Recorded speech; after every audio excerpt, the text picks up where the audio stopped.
Dinas Pak Nurdin, hari ini yang pertama kita ada 1.000 paket hari ini, dan insya Allah besok tetap ada 1.000 paket lagi.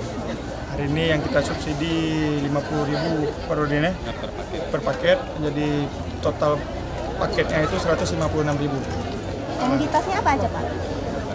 Beras, minyak, telur, gula.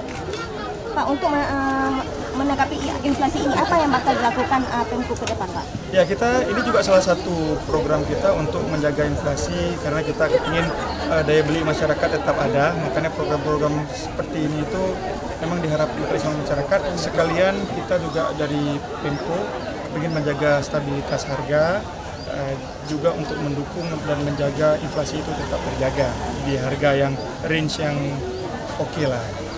Per hari ini Pak, bagaimana stok pangan dan juga harga di pasaran? Alhamdulillah hari ini masih tetap stabil. Kita mohon doa juga, mohon kerjasama dengan seluruh pihak. Semoga tetap menjaga inflasi yang ada di Kota Banda Aceh. Tadi juga saya rencana bareng dengan Wagub mau cek ke Bulog juga untuk cek ketersediaan untuk Ramadan untuk sama.